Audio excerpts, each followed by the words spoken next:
Supermicro Computer just delivered a report that's both impressive and frustrating. On one hand, it posted a record $12.68 billion in revenue, showcasing the insane momentum behind AI infrastructure. On the other hand, its gross margin collapsed to just 6.4%, pouring cold water on the market's expectations for the so-called liquid cooling king. Behind this dilemma of growing revenue but shrinking profits, Supermicro is going through a fundamental transformation from selling server boxes to selling data center building blocks. The question is this a survival move under pressure from giants, or strategic positioning before a massive breakout?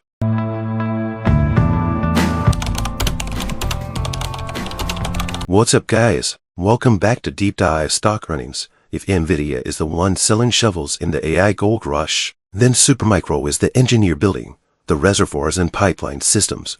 What we're breaking down today isn't just as shocking. 123% revenue growth is how the company is using a one-generation lead over Nvidia's reference architecture to offset the operational risks from its extremely concentrated customer base. Supermicro reported quarterly revenue of $12.68 billion, more than doubling year over year, but a deeper look shows that about $1.05 billion of that came from delayed deliveries from the previous quarter. That means part of this explosive growth is actually the release of previously constrained capacity. While the headline numbers look strong, investors need to strip out this statistical noise to understand the company's true sequential growth momentum. The continuous rollover of deferred orders highlights a deeper supply-demand mismatch. On one side, downstream demand is growing far beyond production limits. On the other, supply chain stability remains the key bottleneck. At its core, Supermicro is capturing the overflow benefits of the entire industry building AI factories. As long as the arms race in large model training continues, this kind of 10% plus quarterly revenue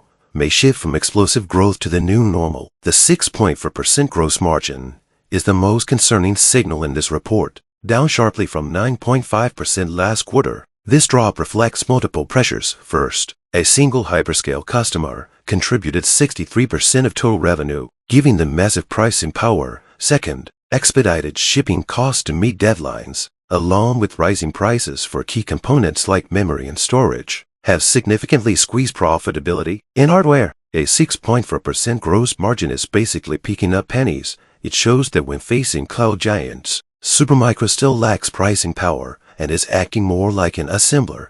This level of margin compression is the cost of maintaining market share and delivery speed. To counter margin pressure, CEO Charles Leon is pushing the DCBBS strategy. Instead of just selling standalone servers, Supermicro is now offering complete infrastructure stacks including liquid cooling kits, power racks, battery backups, and even management software. The core idea is to let customers deploy end-to-end solutions as fast as possible. This is a major shift in business model. Supermicro is repositioning itself from a hardware vendor to a general contractor. By shortening time to deployment, it's helping customers save both time and money. This move from single products to system-level solutions is critical for breaking out of the low-margin assembler identity. DCBBS isn't just a product upgrade, it's a profit engine. Leon revealed that this segment carries gross margins above 20%, far higher than traditional servers. Right now, it only contributes about 4% of total profit, but as the business expands into heavier infrastructure like transformers and generators, the company expects this high-margin segment to double by the end of 2026. This is the roadmap for margin recovery. Yes, 6.4% looks ugly today, but as higher margin infrastructure solutions scale, the overall profit mix will improve. The strategy is simple: break even lose money on server hardware to win customers, then make it back through cooling systems and power infrastructure. Supermicro's financial structure shows extreme concentration risk.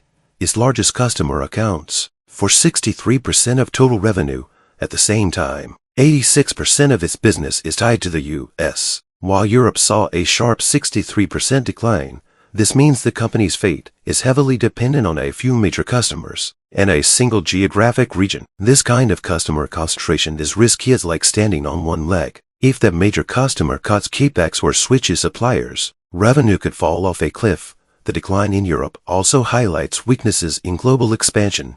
Going forward, diversifying its customer base will be critical for long-term resilience. To offset high supply chain costs and geopolitical tariffs, Supermicro is accelerating global production in addition to its California base. Facilities in Taiwan, Malaysia, and the Netherlands are expanding. With plans to enter the Middle East, the goal is to optimize labor and land costs while supporting the growing demand for sovereign AI infrastructure. Global manufacturing is essential for staying competitive. Expanding capacity in Malaysia and Taiwan helps reduce U.S. cost premiums. More importantly, localized production helps meet data sovereignty requirements, positioning Supermicro to capture new demand in government-backed AI infrastructure. On the technology front, Supermicro maintains a sharp edge. Leong emphasized that in areas like liquid cooling and dry cooling towers, the company often delivers complete solutions 3 to 6 months ahead of NVIDIA's official reference architecture. This timing advantage is a powerful differentiator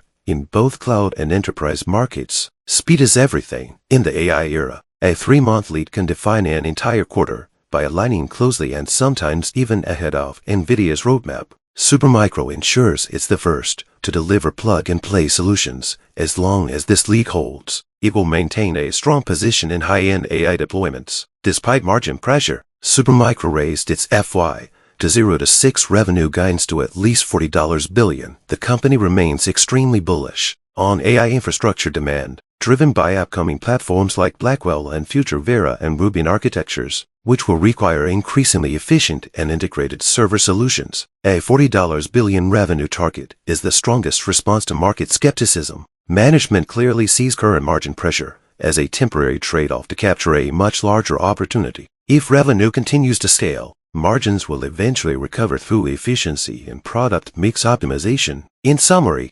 Supermicro is at a critical turning point.